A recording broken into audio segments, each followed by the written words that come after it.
All right, everybody. Welcome back to the Be That 1% podcast. If this is your first time to the show, welcome. And if you are a return listener, thank you and welcome home. Today, I get to sit across from one of my favorite people in the world.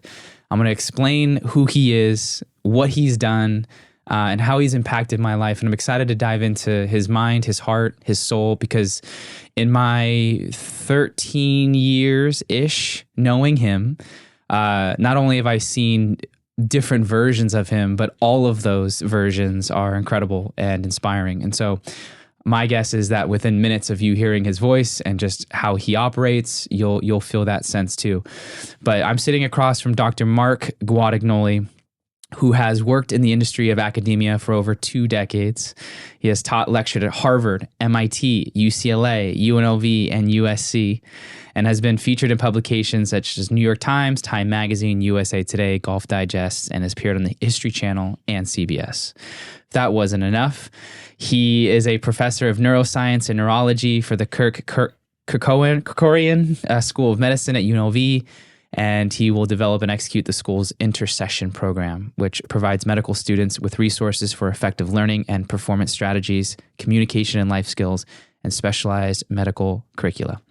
Dr. G has also published more than 100 articles and abstracts is the author of 2 books, Human Learning, Biology, Brain, and Neuroscience, and Practice to Learn, Play to Win. His work has been featured in publications such as the New York Times, as I mentioned before, USA Today, and many, many more. Most importantly, Dr. G is a mentor, a brother, the godfather to my first son, Aiden, and a teacher at heart. And so without further ado, welcome to the show. Yeah, thank you, James. Appreciate it. Yeah, so let's start with some rapid fire questions. Okay. My first one is, where were you born and raised? Dallas, Texas. Actually, more technically, Oak Cliff, which is South Dallas. Okay. What is a philosophy that you live by? Wow. I think inspire and be inspired. I like that. Fitting. What is a recent book that you've read that has offered immense value? The Alchemist, again. I'm rereading Think and Grow Rich as well, which is really interesting to reread. Yeah. Now. Yeah. Okay. What piece of advice have you received that has served you well? Oh God, there's so many things. I mean, just today, actually, I was talking to a friend and he was telling me about how he's recognized that he talks to himself in a way that wasn't helpful, right? And so the conversation was about him negotiating against himself, against his greatness. So I don't know that it was advice, although several things are going to come to mind. But I think that's it. Don't negotiate against yourself, right? To be your best person that you can be. Yeah. Make the contract, sign. Yeah. Nice. And then last one is, what does the world need more of right now? It's in a lot of ways, it seems like the world's in a mess. I mean, you could see so many different things, finances, war, all these types of things. It sounds super obvious to say that the world needs more love. It does. But I think in the micro, like what we can do individually is really care for ourselves and be graceful with ourselves and those people around us. And then, that's really where we can make a direct contribution. Yeah, I love that. I've learned so much from you. As you know, I tell you that every time. I won't stop telling you that, so just keep getting used to it. Thank you for that. Yeah. And our relationship has been such a fun evolution to be a part of, and I'm very, very grateful for where it has been and where it continues to go. Both of us don't know yet, but excited for it all. One of the things that I love about you is your ability to make very complex things simple, and to give people very useful frameworks to perceive the world in a way that supports their best, whatever their best is, right? Challenge point theory is something that you've kind of coined and experimented with, written books about, talk about at length at some of the best universities and places, and maybe there's an undertone in your answer that will come from the question I'm about to ask. But when you look out at the world right now and you see what you mentioned, that chaoticness, how do you interpret that? Like, when you look at that chaos, is it like, man, the world's really going downhill? What can I do to help this? Do you look at it as, I understand where the breakdowns are and I want to go solve problems there? Like, what is your first kind of take on that analysis? Yeah, I mean, I would never pretend that I know where the breakdowns are or how to solve the problems, but there are some simple things that I think about. To me, when there is a problem that happens individually or in a group or society or whatever, there's some simple lesson that we haven't heard yet, right? That we haven't listened to yet, and oftentimes, and this is where it gets back to challenge point. Oftentimes, it's something that in the moment might seem difficult, but in the long run, it makes things much easier and much cleaner. But we, for whatever reason, we choose not to accept that information at the time, that lesson.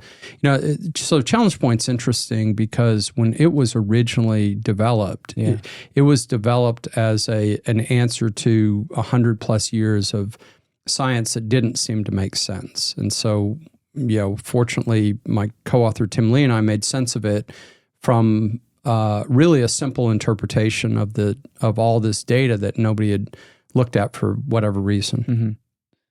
And as you know, it essentially says that there is an optimal level of challenge for success, for learning, for performance, and so forth. And that optimal level of challenge is unique to the individual, right? That's like the biggest abstract of it. But then I started thinking about it and as a lens to look at things in life. And the other part of that, which we didn't talk about in the original paper, was the idea that we need to accept that challenge, right? Not accept it as I have to do it, but accept it as a gift, which is essentially a stepping stone to get higher, higher, higher. And I think that, and I'm including myself in this, I think that if we are able to do that on a regular basis, we stop looking at things as problems and we start looking at things as opportunities. It really reframes our life, right? Because it's so easy to look at all the problems. But again, if we reframe that as, a potential place where we can make a contribution for ourselves, for the people we care about, and so forth, it changes everything. Yeah. Why don't people do that? Well, it's a great question. I mean, I think a lot of it is human nature. Yeah. Right? Our default is to look at problems. And the reason is because when our genetic structure was being developed, eons ago, the problems were important, right? Because if there was a problem, if there was something that was wrong, that may be life-threatening at the time. We don't live in that environment anymore, but our genes are still from that time. And so we default to negative. It's funny, I think about when somebody takes a flight someplace and if nothing happened wrong on the flight, how was your flight? It was fine. That's it. But if anything happened, right? A baby crying, bumpy landing, whatever it is, that's a story. How was your flight? Oh my God, this baby was crying through the whole flight, right? So it's not only that we default to recognize negativity, but we share that negativity with other people, which not only tells them, look for problems on your flight too, but it also encodes it for us even deeper. And you know this because we talk about this so many times. Human nature is designed for protection. It is not designed for greatness. So if we want to rise above that negative default, we need to do it effortfully in the beginning, right? And then eventually it becomes our habit. Yeah.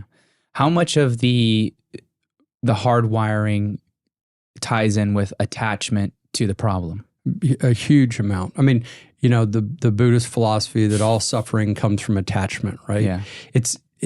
I can tell you when I very first heard it, I'm like, oh yeah, that's interesting. Like that's the real deal. Yeah. Right? Yeah. I mean, attachment to our ideas, attachment to how we think something should be, attachment to, something happening in a way that we wouldn't have designed it. Mm-hmm. And yet it's often those things that are happen in a way that we wouldn't design it that are our greatest teachers.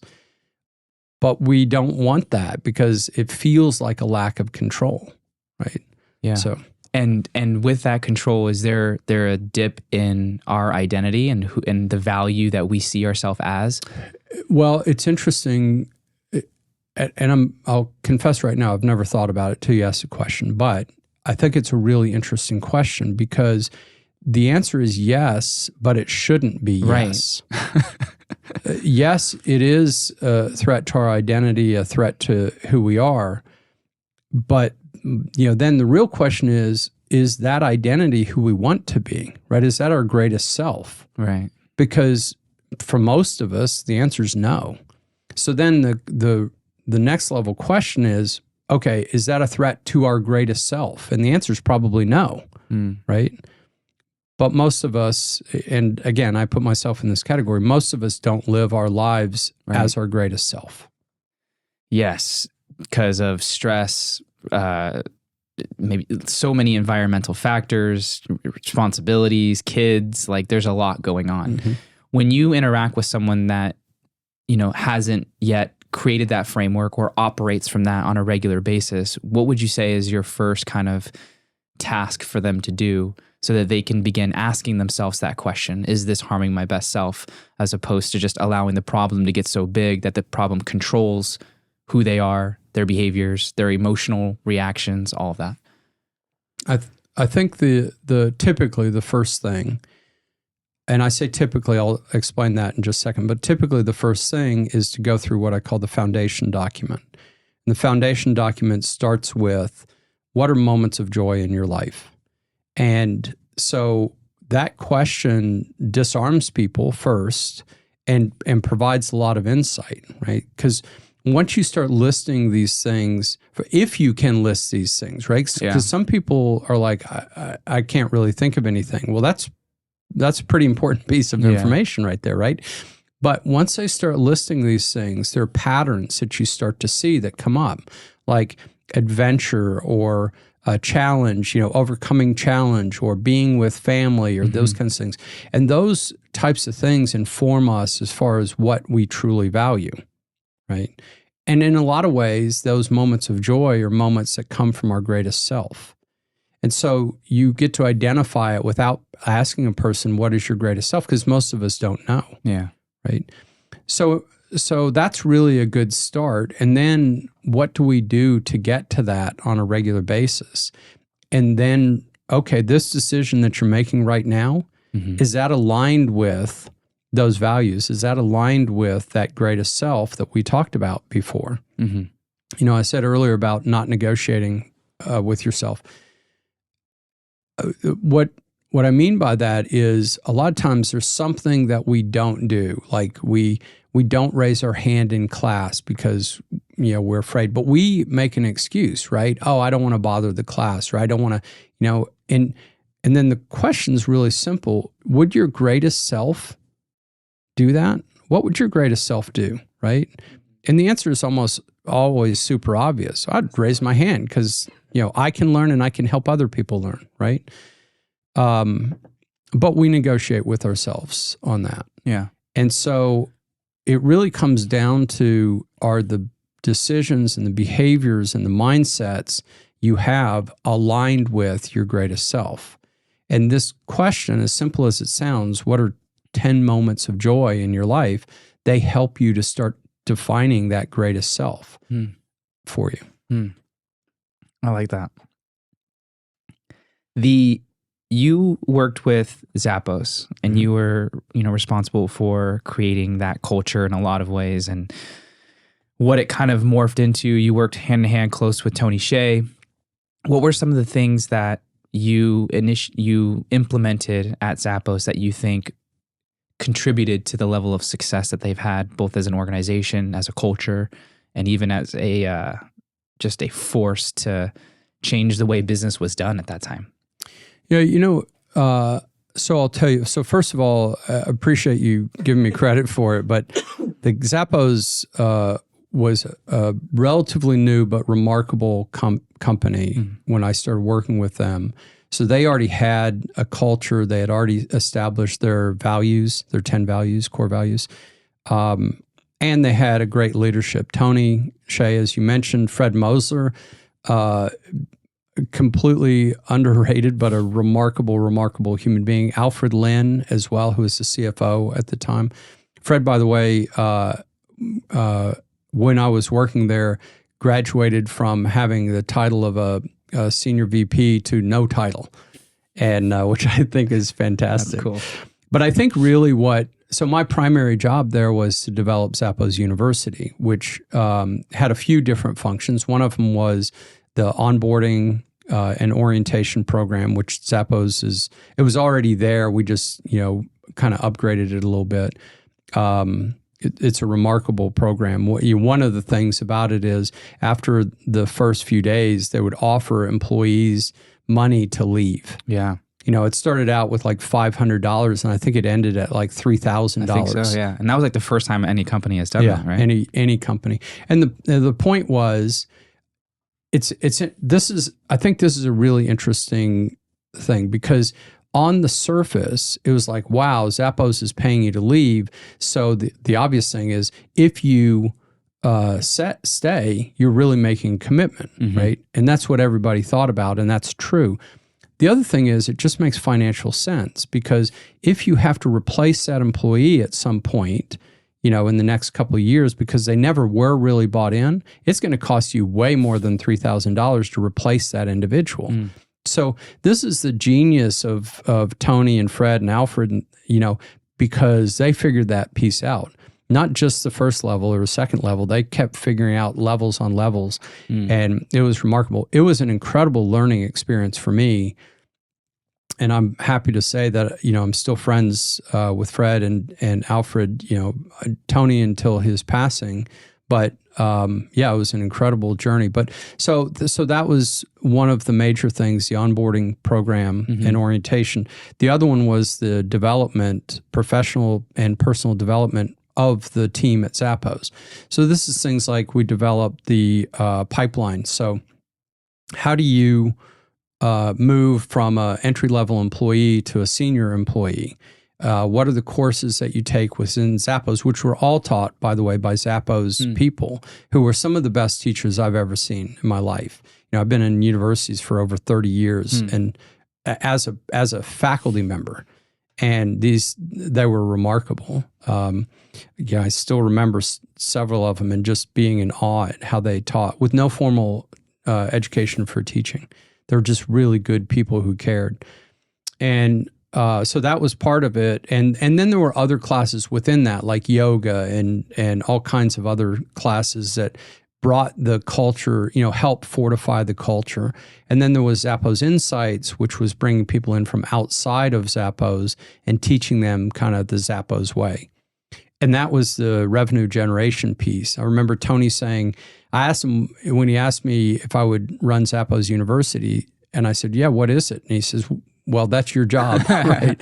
Tell us what it is and figure it out. But it has to be, self-sufficient financially within 3 years. Okay, that sounds fun to do. That Zappos Insights created revenue for the rest of the program and actually gave money back to Zappos as well. Wow. So, but, so I can easily tell you the things I learned there. And I hope that some of the things I did contributed. At the very least, it sort of formalized some of those things that were happening to fortify the culture. Yeah. A lot of the listeners that listen to this podcast are a version of a leader in their companies and their families and their communities. And one of the things that I want to talk about more on the podcast is about communication.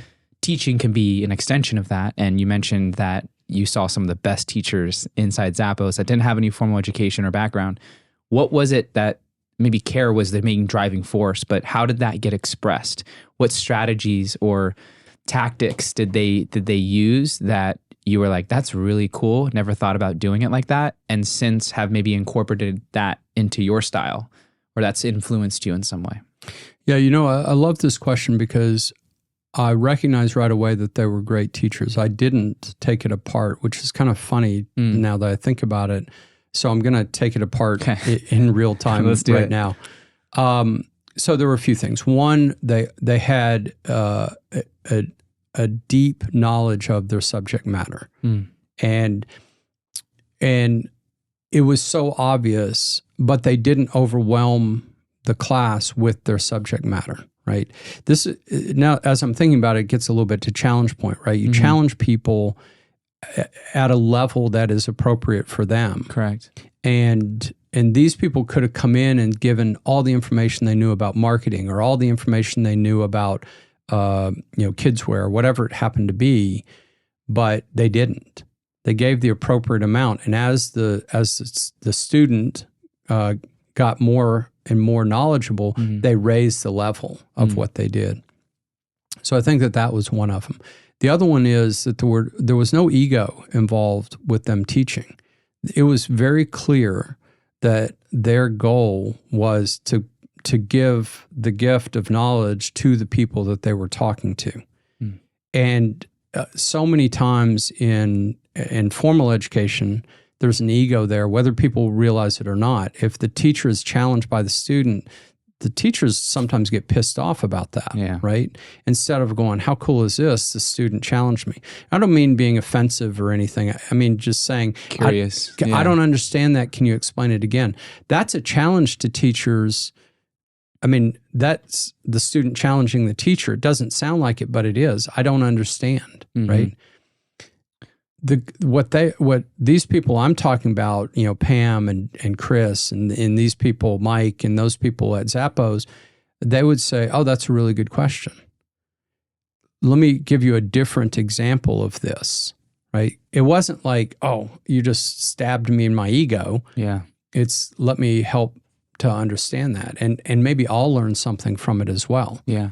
So I think that was another piece. And then the other one, they were always very, very well prepared, but it never felt like it was sanitized, right? It never felt rigid at all. And so this will sound like an odd segue, but you've seen the movie The Last Samurai, right? Of course. Okay. I only saw it because of you. Yeah, it's an assignment. There's a scene in there that you'll recognize right away. So Tom Cruise, who is the antagonist in this movie, the antagonist / hero. It's a hero's journey movie, which is one of the reasons I love it so much. He's been captured by the samurai. He's living in their village because they're snowed in and they can't get out of the village until the spring. And the samurai are actually teaching him how to be a samurai, which is crazy, right? He's the enemy, but they're teaching him. And he's really working super hard to try and do this. And mechanically, he's gotten very, very good at sword play or swordsmanship, whatever it happens to be. But the teacher is kicking his ass every day. And finally, this guy who eventually becomes his friend says to Tom Cruise, too many minds. Do you remember this scene? And what he meant by it is you're thinking too much, right? Just react. Just be in the moment and let your body go. The thing about that scene that's so important to me is not just letting it go. It's that he has learned the craft and then he lets it go, right? So if you suck at swordplay and you just let it go, it's a bad situation, right? But he learned the craft and now he needs to let it happen.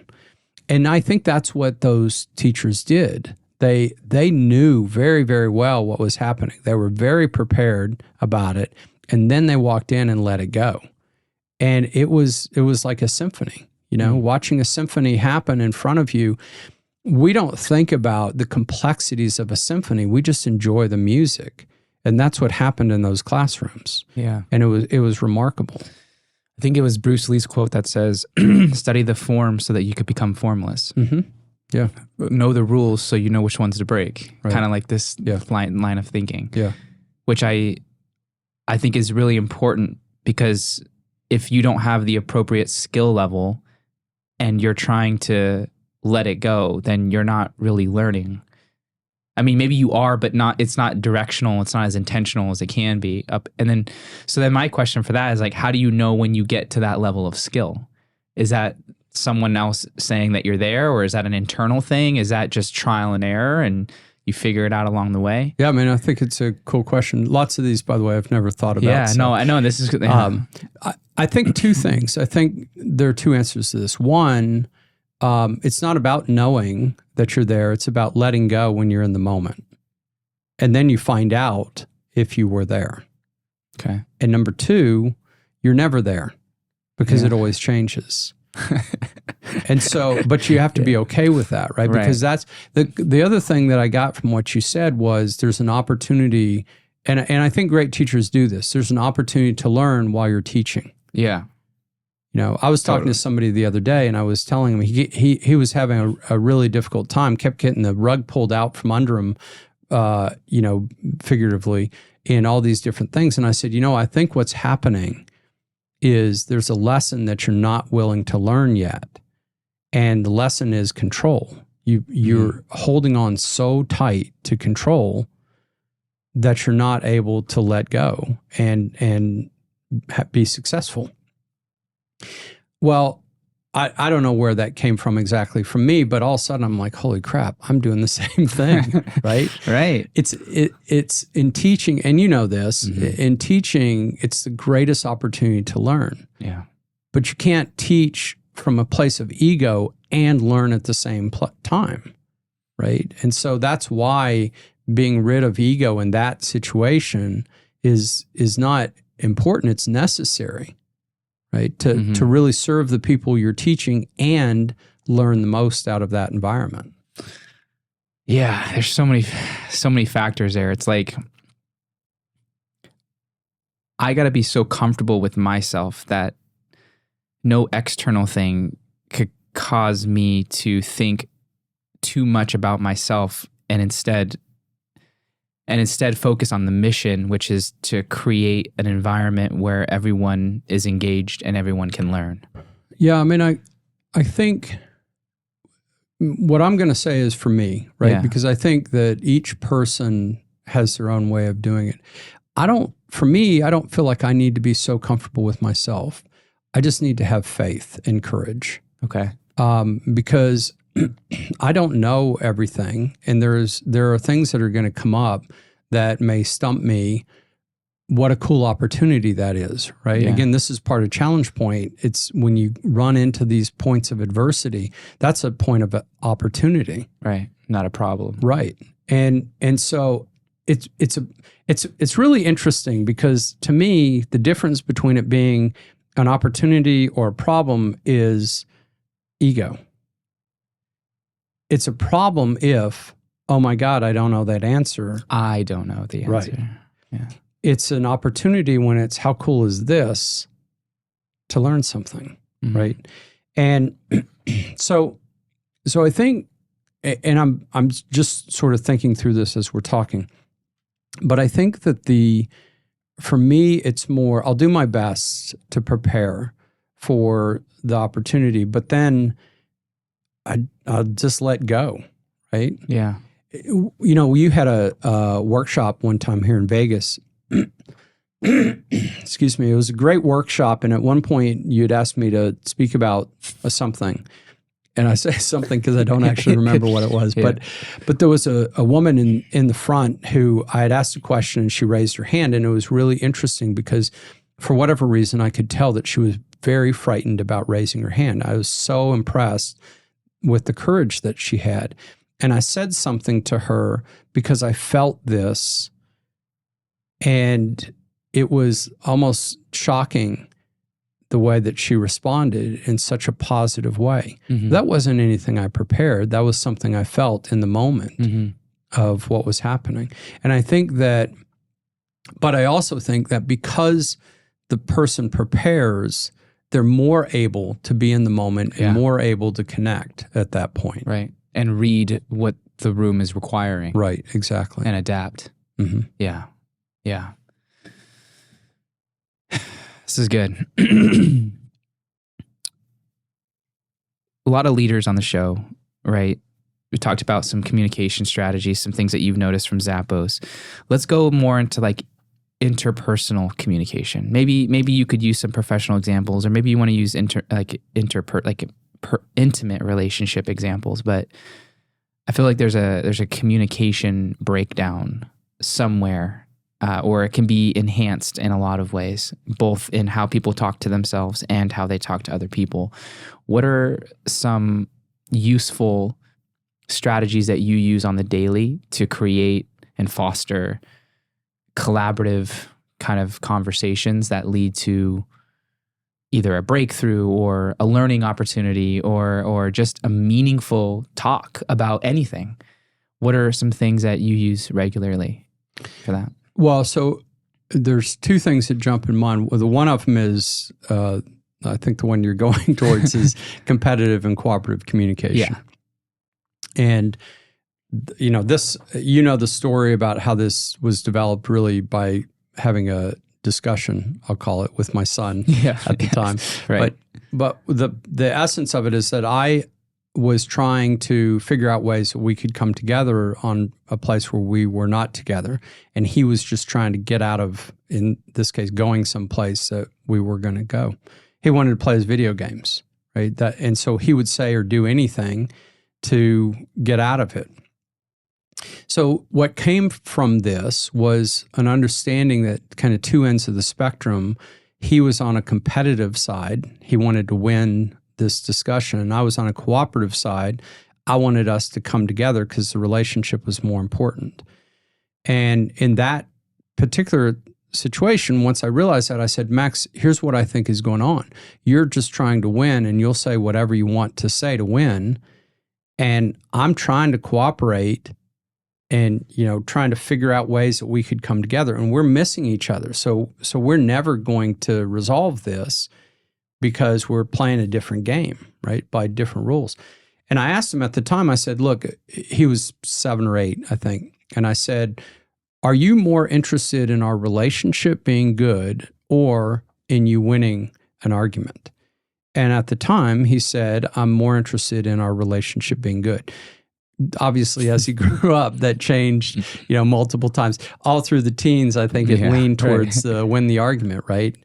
Now it's more on the cooperative side. But there are some specific things that occurred to me from this whole argument. And I've taught this many, many times because it's incredible how it changes people's perspective. Mm-hmm. Okay, so if you are on the competitive side, there are certain things that happen. You're not listening to the other person to hear, to understand them. You're listening to pounce on them, right? Mm-hmm. They misspoke. You're listening and you're defending your argument and you're thinking not about what they're saying, but about what you're going to rebut, right? Now you know that you're in a competitive situation. When you're thinking more about winning than you are the relationship, you're in a competitive situation. But the other side's true as well. If you're listening with empathy, there's a great line, I think it's Brene Brown who said, empathy builds advocacy. When you're listening with empathy, you're really trying to understand the other person. You're opening a space for the two of you to come together, not necessarily agreeing, but at least being respectful of each other. Mm-hmm. Those kinds of things improve the relationship. And now, because you're not defensive, you're more likely to be open to the other person's opinion, at least to understand it. And in the long run, that actually improves the relationship. It's like, if you and if I say something to you like, oh, nice black shirt, right? Because we know each other, you're like, oh, he likes my black shirt. If we had a different lens that we were looking for, you may think, what an ass. This guy's, ragging on my black shirt. The statement is the same, right? But it's the interpretation of the statement. So, and this is even worse in emails and these kinds of things, right? Because we don't have this paralanguage, this body language that we can pick up. So if we lean towards cooperative, we're listening to actually hear the person. We're listening with empathy. We're creating a space for alignment. And you find out that you start asking questions rather than making statements. Like in a competitive sense, you're going to say something like, well, that's not right, or I don't understand that, or this is more important, statements, right? Yeah. In a cooperative, you're more likely to say, can you tell me more about that?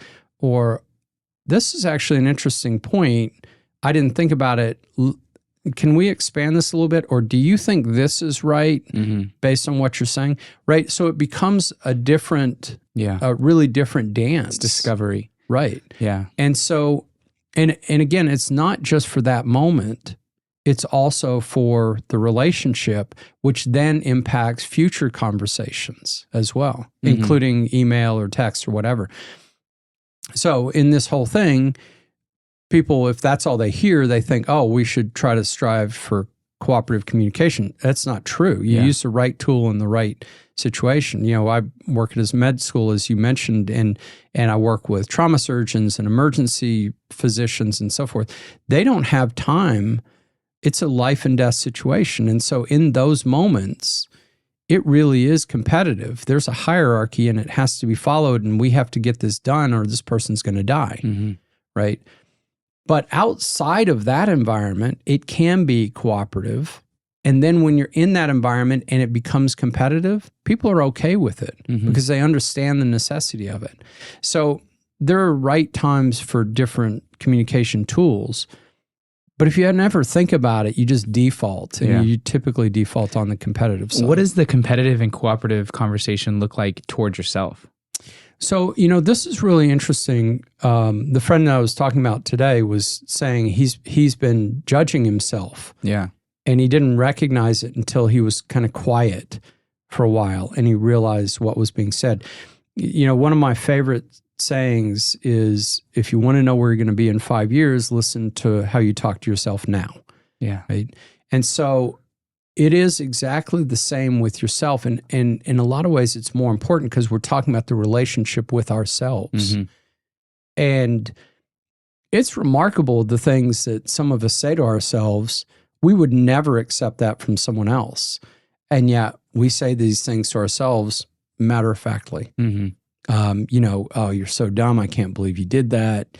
This is stupid. I wish I was taller. I wish I was, had blue eyes, whatever, right? And it just doesn't help us. Again, this is one of the things where we're negotiating against our own greatness. Why would you do that, right? And yet most of us, in fact, most everybody does that at some point. Yeah. It's the extent to which we do it that is the issue. So there's your greatest self, right? And you're in some ways cross-referencing your current behaviors to whatever that greatest self is. That is judgment to a degree, right? It is, but it's let me see if I agree with that. I think that it is judgment, but not in the, I think it's observation, but see, judgment to me is making a statement like, that's not good or that's bad or whatever. Usually a negative kind of connotation. It's typically a negative connotation. So I think observation, if you can be objective about it, is going to help you a lot more. We use a feedback method called good, better, how, as you know. And the good is, what was good about this situation? What's good about this podcast? What's good about the way I drove over here? What's good, and so forth. And there's reasons for it. It's not just a pat on the back. It's really to establish the foundation level and to reward those behaviors that are positive. The better how. It's funny because I've taught this method so many times. It's so powerful as a way to give feedback. But one of the things that I ask people is, can you tell me the method that we just talked about? And so many people say, what was good, what was bad, and how am I going to change it, right? It's not bad, it's better, right? What can we do better? And that's an observation. Bad is a judgment. right? So good, bad, judgment, and how, right? And the how is completely different if that's bad instead of better. Is that using an optimistic lens, do you think? Like if someone were to say, well, that's just optimism. I don't think so, because I can tell you, dealing with elite level athletes, corporate executives, elite people in medical fields and so forth, I've delivered some pretty harsh feedback, like on the surface, but it's done in a way that it's for improvement and that they know it's done out of caring. And so I don't think it's I think what happens is that, the compliment sandwich, sometimes called the shit sandwich, Terrible. Right? I think it's a horrible method because everybody knows. Right. All they're doing is waiting for the shit in the middle, right? Yeah. But this one actually is, you have to be objective. In fact, when we're teaching it, we're like, what was good? Objectively, what could be better? Now let's put a plan together to make that better, and that's your how, right? So it actually tries to remove judgment and impart objectivity in that whole process. Because the thing about it is, the better is there, it doesn't help us. Well, let me say this differently. In the short run, we thrive, most people thrive on negative feedback. That same negative feedback then starts to create a negative cycle, and that creates burnout. Where I need the negativity to keep going?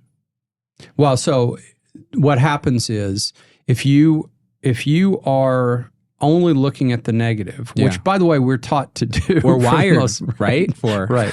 So if you're only looking at the negative, what happens is you only start seeing the negative. There's a saying, if all you have is a hammer, everything looks like a nail, right? Yeah. And so if your design, if you look at negative, it's not just about that negative. You're actually training the brain, an area called the reticular activating system, specifically to look at negative. And you're right, we're wired that way because negative is danger. Right. Like one of the things it's fascinating to me, the brain is fascinating, by the way, to me.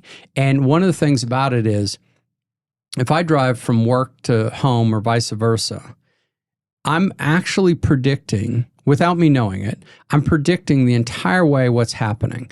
What's the traffic going to be like? What kind of cars am I going to see? What's going to happen and so forth. And if that happens, just like I predicted, I don't remember anything about it because I predicted it's true, I let it go. I predicted it's true, I let it go.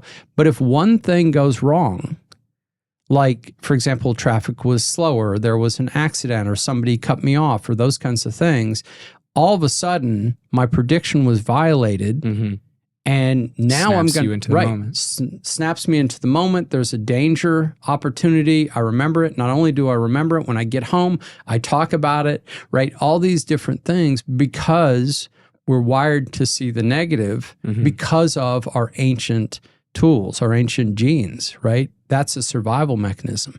But we're not in that environment anymore, and so we need to rise above that. Or else we're going to create chronic stress. We're going to create unhealthy attitudes. We're going to create negative relationships with ourselves and with other people. And so, we're wired. So this good, better, how, the good part becomes really important. And one of the things that's really interesting about it, when you ask people in the very beginning, especially high achievers, okay, tell me what was good about that presentation. No. Yeah. Well, I screwed this part up. I'm not asking you that question. What was good about it, right? Yeah. And it's hard for people because they're so used to looking at areas that need improvement. Yeah. Right. Well, then high achievers a part of how they think is like, it's fuel. It's like, I made a mistake. The mistake needs to be corrected so I can get closer to my goal, so I can make progress, so I could do whatever. So I'm just thinking of in a moment when I worked with a university sports team and I asked them the good, better, how, and instantly they're like, oh, this is what we could do. This is what we could do different. I made a mistake here. I'm like, yes, but what did you do good? Well, I could do this better. I was like, we're not on better yet. Good. And it took like a minute and a half for him to finally like sit down and think through it. And then he listed one thing, and then that one thing turned into three things. Yeah. But it was so natural. right? And so we had to break that cycle. But I think they use it, and this is just me thinking about it, like they use it as a form of either self-affirmation of like, I don't think I'm where I need to be, therefore this information fits that model to get me to where I think I need to be, right? It's like a self-efficacy or self-esteem builder in a way. But then when you say don't think about it that way, then their attachment to it almost causes them to think maybe lower of themselves in a way. So how would you help someone navigate that? What would you pinpoint? Would you take them through this exact same process, or would you say something different? I'll tell you, the very first time I remember using Good, Better, How is with a guy who was, I work with golf in particular, bunch of different sports, but mostly golf. And this guy had just shot a course record at the Collegiate Masters, which is a really big time college golf tournament. And I said to him, man, that was a great round. Congratulations. He goes, did you see I missed a 4-footer on 17? I'm like, dude, you just shot the course record. You're leading this tournament. And he says, yeah, but I would have shot a 63 if I made that putt. Right. So to your point, I said, tell me something that was good about the round. He goes, I just told you I missed a putt on 17. I go, tell me something that was good. It took probably 5 or 6 minutes before he would say something good. And then he negated it. He would say, well, I hit 12 fairways, but I missed these fairways, right? But I, and it was so hard for him to let go of the negative, understanding that he was going to have an opportunity, right, to talk about things that could be better. And the better how, we put together, right? Because it's not just what could be better. How are you going to make it better becomes important, right? So saying I missed this putt, now all of a sudden he takes that, and instead of I missed this putt, guess what happens the next day when he has a 4-footer, right? He's been talking himself out of that 4-footer for 24 hours. But if he says, what I recognize is I actually lost focus for a minute. I started thinking about making a birdie instead of actually being in the moment with it. Okay, what are you going to do tomorrow? Right?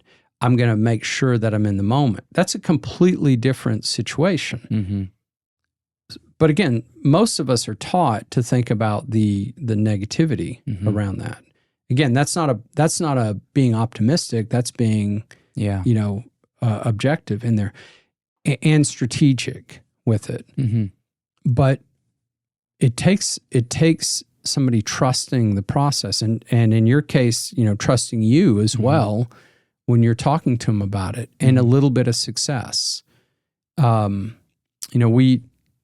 doing a workshop right now with some surgical departments at the university, at the med school. And one of the feedback pieces that we get from them is, okay, we buy into this, but this other group won't. Right. And it's probably reasonable feedback because that's not the way either group was trained. And so it does take faith because it's a paradigm shift, right? You're so used to, especially again at high achievers, you're so used to hearing the negative. When you were talking, what occurred to me is that negative feedback that we're used to, that's like Monster energy drink, right? It does get your energy up, but it's so bad for you, right? Especially in the long run. If every time it's Monster energy, it will get you up, but you're going to come crashing down.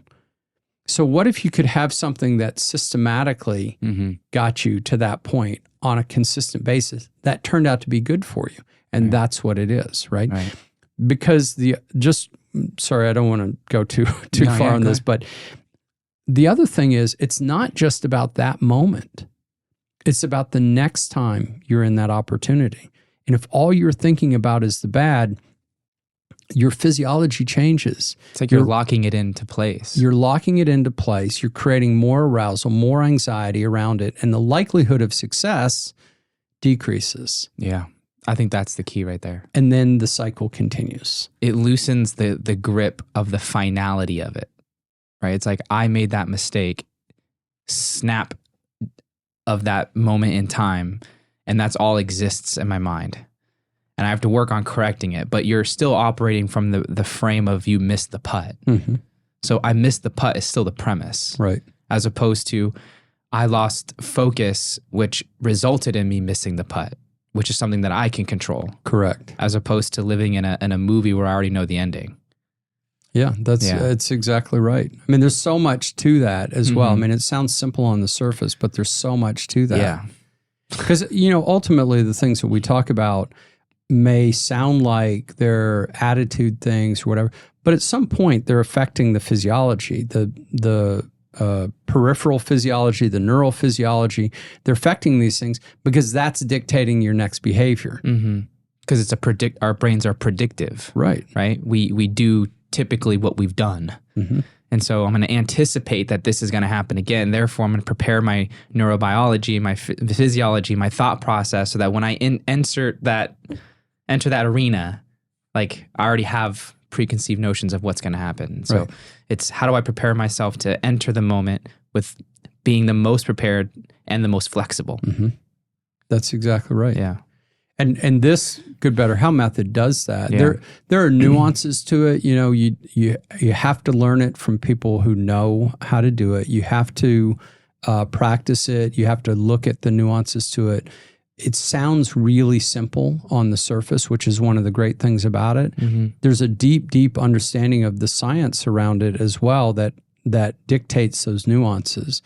But the essence of it is exactly what you say. It's not only helps us in the moment to put perspective around what happened and put a plan together for what we're going to do next time, it also helps us in the next moment because we walk in with a plan and confidence and we're not afraid.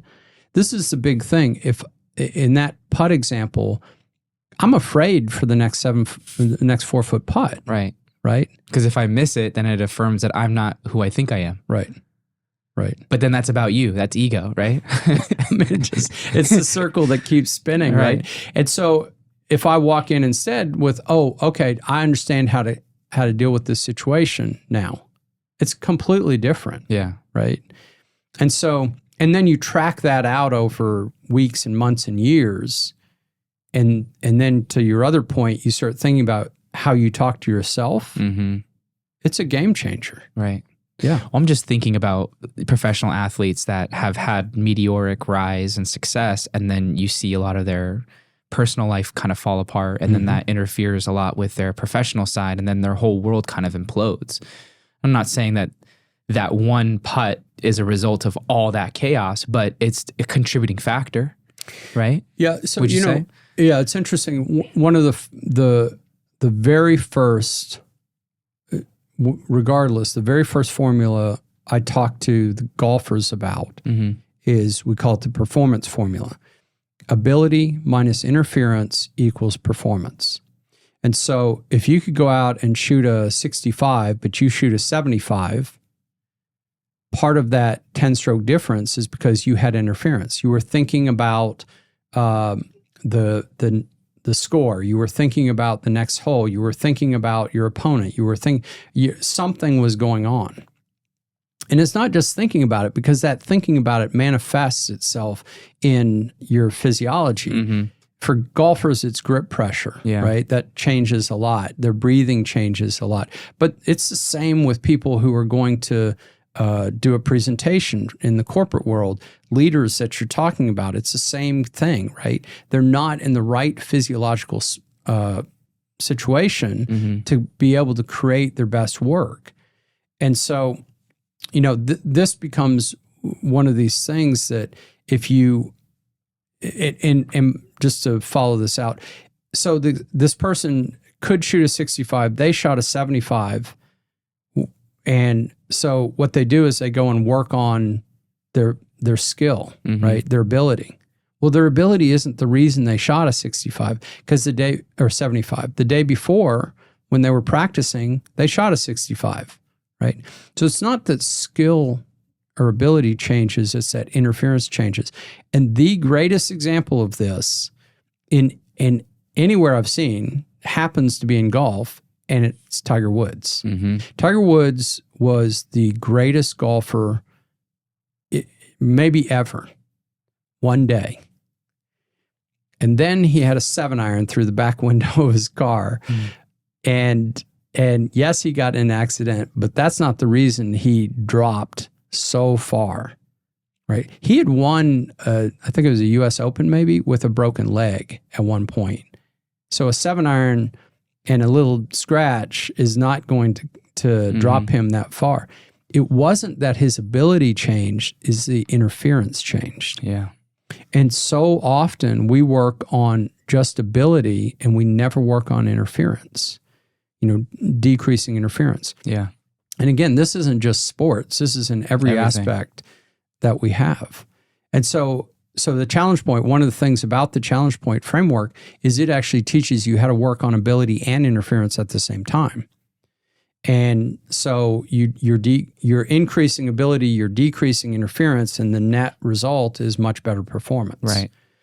But yeah, most people don't think about that simple equation, but it's so important in dictating your actual outcome. Do you have like a quick example of like what an exercise would be to help someone decrease interference? Well, I'll tell you, one of the really good things is controlling your breathing. Control your breathing, control your breath, control your life. You hear this in yoga all the time.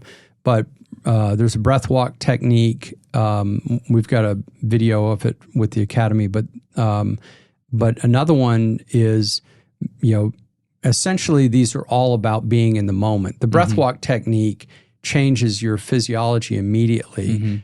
The easiest, simplest thing that I can think of, a friend of mine named Jack Feldman did a lot of research with the vagus nerve, which runs, all the way through the body. You know this well, and it can modulate arousal levels.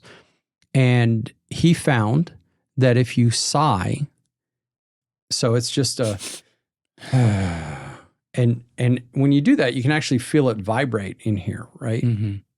If you sigh on a regular basis, it actually modulates your arousal level so that you're more focused, more calm, more ready to perform at your best. And it's so simple, right? I've seen him present on this stuff. It's incredibly complicated. Like, I'm like, what are you talking about? But it's incredibly complicated. But in its essence, it's a sigh. We do this naturally anyway, right? Kids, babies. Yeah, babies know how to do it. We forget how to do it at some point. Babies do it. Animals do it. Just we adult humans forget how to do it.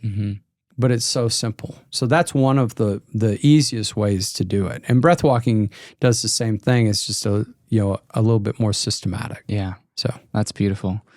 I want to ask one of the audience questions. I had someone reach out and they said, all right, I want to ask one. So here it is. One is, considering our ability to overcome obstacles is crucial to our long-term success, I would like to ask Mark this. Who or what has taught you the most difficult lesson this year? And what did you learn from it? Oh, that's so interesting that it's this year.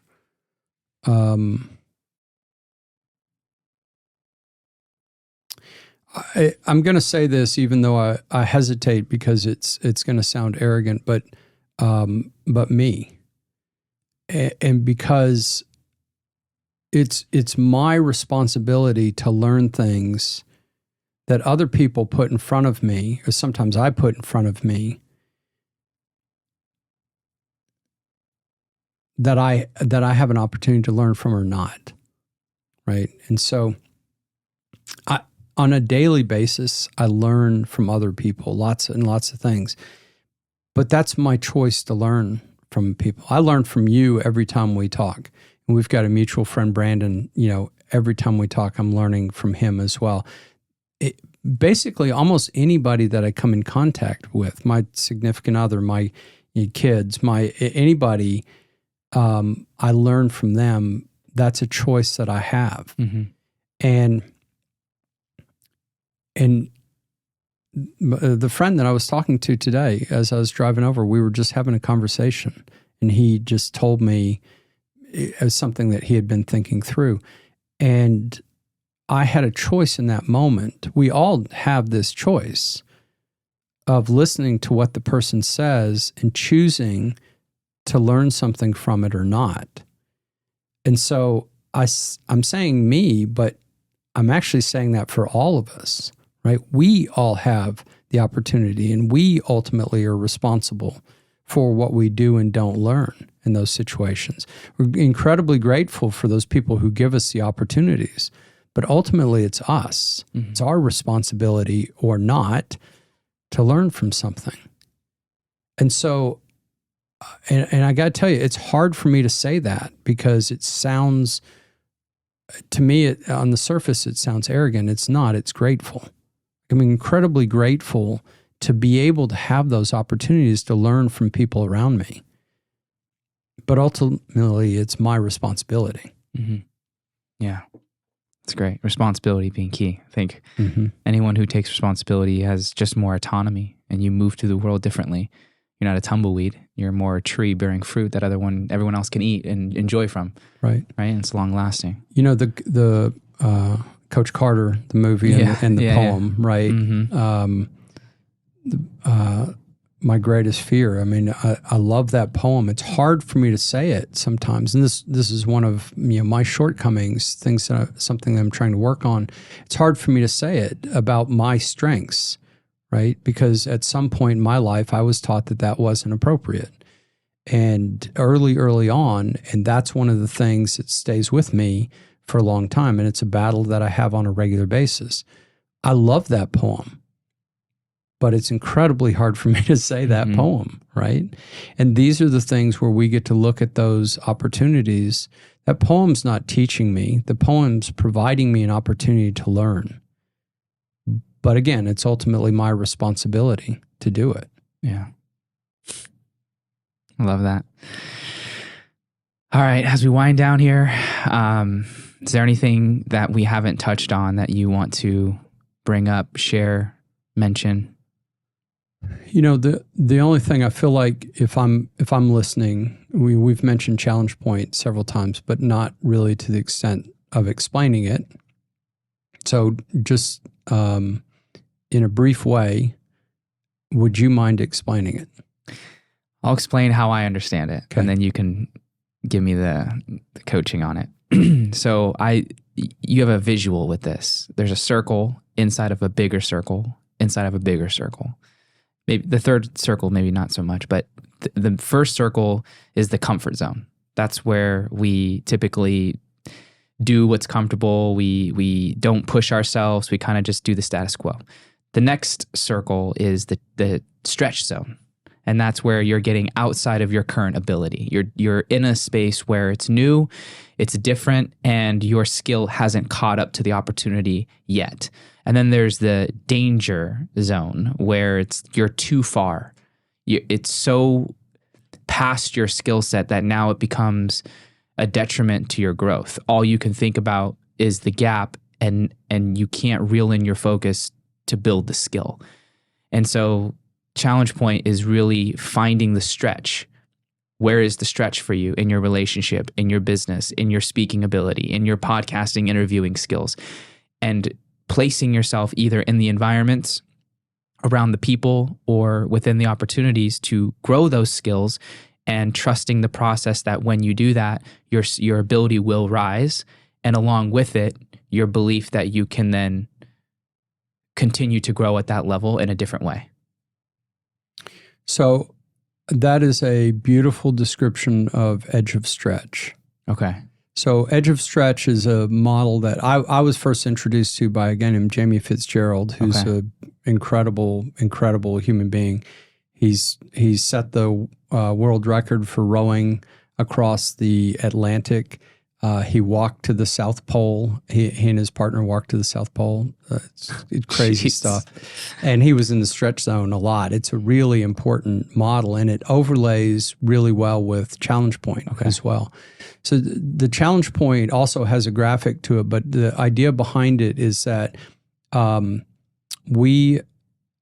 again, this came from lots of science, but it turns out it's important for a lot of other reasons. But we're challenged optimally, and that challenge yields two things. It yields struggle, during practice, during preparation, and it yields optimal learning. Like if you practice based on the challenge point method, you're going to learn 3 or 4 times faster than people who practice or study under normal methods, and it's stress resistant. So when you're under stress, you perform better. The couple of things that are interesting about this, one is it doesn't look like you're learning very well because you're struggling during practice, but it's an intelligent struggle. It's not the harder it is, the better. You have to match the struggle to the individual. And the easiest example I can make for this is weight training, right? Although we're talking mostly about a cognitive struggle, but weight training, if you go in and you're very first starting weight training and you bench press 100 pounds and you do it, 7 times and that's it, that's probably your intelligent struggle. And if you do that for a month and you're still doing 7 repetitions with 100 pounds, it's probably not your intelligent struggle. You look good, but you're not actually gaining. Whereas in the beginning, you didn't look that good. You looked like you were struggling, at least on 5, 6, 7, but you were actually gaining your most. And so the other piece of this, the sort of secret sauce on this one, is the challenge changes as the individual changes. And that gives us 2 different things, which are really important. One of them is that the challenge point scales to the individual. And so there have been well over 100 studies now, not mine, I mean, a bunch of people have done this work with people that have Parkinson's disease or motor deficits or young people or older people or college students or all these different subgroups and different tasks and combinations of those things. And it always works when you get to the right challenge point, what we call the optimal challenge point, because it scales to the individual. And what it scales to the individual right now, you're going to have to change that as the person changes, or you start flatlining your learning, your improvement.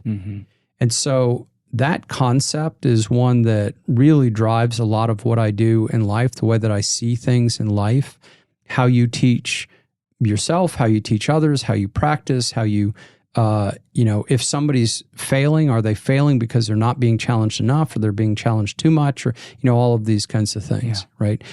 The interesting thing is if we put the 2 things together that we just talked about, that stretch zone that Jamie talks about, that's where challenge happens. And the closer you get to the edge of stretch towards the panic zone, the more you're getting towards your optimal challenge point. But that's different for everybody. Yeah. And it changes as we change. And so the other one that we won't talk about, but overlays as well, is flow states.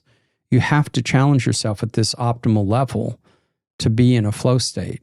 There's a bunch of other triggers, but that becomes really important as well.